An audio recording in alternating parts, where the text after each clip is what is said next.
ایک فکرہ ہے بھائی جان، خالق آپ کو آباد رکھے، آپ عزادار لوگ ہیں، آپ کا وقت زیادہ عزاداریوں میں گزرتا ہے، چہروں سے اندازہ ہو جاتا ہے، مجلسی مجمع مل جائے تو پڑھنے کو جی چاہتا ہے۔ ایک فکرہ ہے تاریخ میں جو پوری تاریخ اسلام میں فقط 3 مرتبہ بولا گیا۔ گھبرانا نہیں آپ، فقط 3 مرتبہ، 3 ہی موقع ہیں، 3 ہی ہستیاں ہیں جن کی زبان پہ یہ فکرہ جاری ہے۔ 3 ہستیوں نے 3 مقامات پر اپنے دشمنوں سے گفتگو کرتے ہوئے اس جملے کو دہرایا، تاریخی ضمانت کے ساتھ، پوری ذمہ داری اپنی مرضی کے عالم سے پوچھیے گا۔ فکرہ کیا ہے وہ بچے بچے کو یاد ہے، میں اس کی جستجو میں رہا کہ یہ فکرہ کیوں بولا گیا۔ فکرہ کیا ہے؟ فکرہ ہے آزاد کردہ غلاموں کی اولادوں۔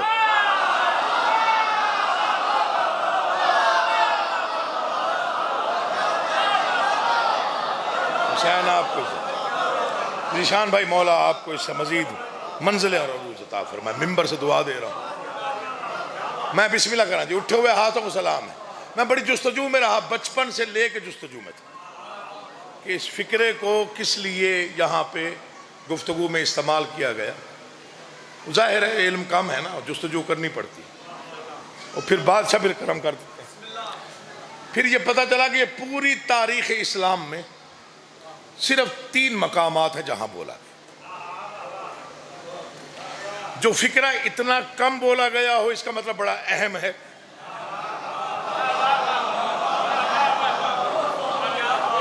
یعنی جہاں مناسب ترین موقع ہو وہاں بولا جاتا ہے۔ اب سنیے گا یہ 3 موقع کون سے ہیں، 3 ہستیاں کون سی ہیں، سمجھے مجلس ہو گئی۔ پہلی ہستی کائنات کا پیغمبر، محبوب کردگار، مسلمانوں کا آخری نبی اور نور اول محمد مصطفیٰ صلی اللہ علیہ وآلہ وسلم نے سب سے پہلے یہ فکرہ بولا۔ کہاں بولا؟ مکہ جب فتح ہوا، فتح مکہ کے موقع پر جب اسلام کی دھاک بیٹھ چکی، جب اسلام کا رعب و دبدبہ دنیا پہ قائم ہو گیا، جب مشرکین مکہ کو سمجھ میں آ گیا کہ اب ہمارا کوئی بس نہیں چلتا، تب رسالت مآب سے فتح مکہ کے موقع پر ایک صحابی نے کہا، بادشاہ یہ جو شکست خوردہ ہے، یہ جو ہارے ہوئے ہیں، ان کا کیا کرنا ہے؟ فرمایا چھوڑ دو آزاد کردہ غلاموں کی اولادوں کو۔ فکرہ نہ ہو میں مجرم، خود تحقیق کر کے دیکھیے گا۔ اللہ آپ کے اٹھے ہوئے ہاتھوں کو، دل ٹھنڈا ہو گیا، آپ کی داد اور دعا سے میرا دل تسکین پا گیا۔ چھوڑ دو، مجھے ان کے نام نہیں آتے، مجبوری ہے، آپ کا علم زیادہ ہے مجھ سے۔ چھوڑ دو آزاد کردہ غلاموں کی اولادیں۔ بیان وہی فکرہ پڑھ رہا ہوں جیسے لکھا ہوا ہے تاریخ۔ چھوڑ دو آزاد کردہ غلاموں کی، میرے لیے دعا کیجیے گا۔ دوسری بار حیدر کرار، میرے مشکل کشا بادشاہ علی نے اپنے ایک خط میں اپنے بدترین دشمن کو یہ فکرہ لکھا کہ تمہارا ہمارا کیا موازنہ ہے، ہم اللہ کے منتخب کردہ ہیں، تم آزاد کردہ غلاموں کی اولاد۔ یہ جڑے ہوئے ہاتھ دیکھو یار، علی شہنشاہ کا واسطہ دے رہا ہوں، بے نیازی نہ کرنا۔ اول سے آخر جی میں شکر گزار ہوں آپ کے اٹھے ہوئے ہاتھوں کا۔ 2 موقع میں نے پڑھے، آپ نے بڑی داد دی۔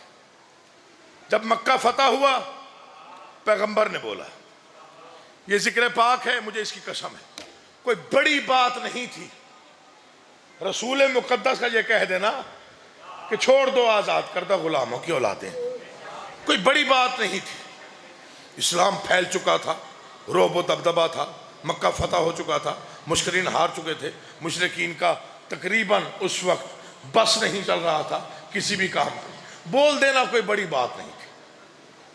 حیدر کرار کا، فاتح خیبر کا، بدر و حنین میں اپنی تلوار کے جوہر دکھانے والے کا، جس کی ذوالفقار سے عرب اور عجم کانپتا تھا، اس کا دشمن کو خط میں لکھ دینا کوئی بڑی بات نہیں تھی۔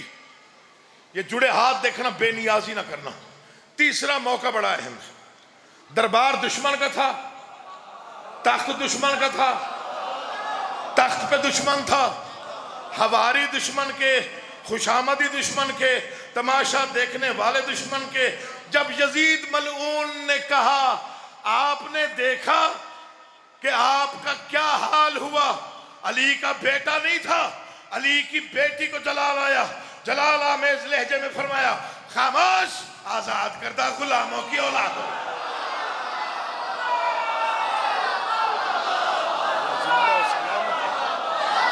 میں بسم اللہ کرام، آپ جی ہیں بھائی جان، بڑی مہربانی جی، بہت شکریہ، پوری طاقت سے، پوری طاقت سے ہاتھ اونچے، ہاتھ اونچے، حسین کا یا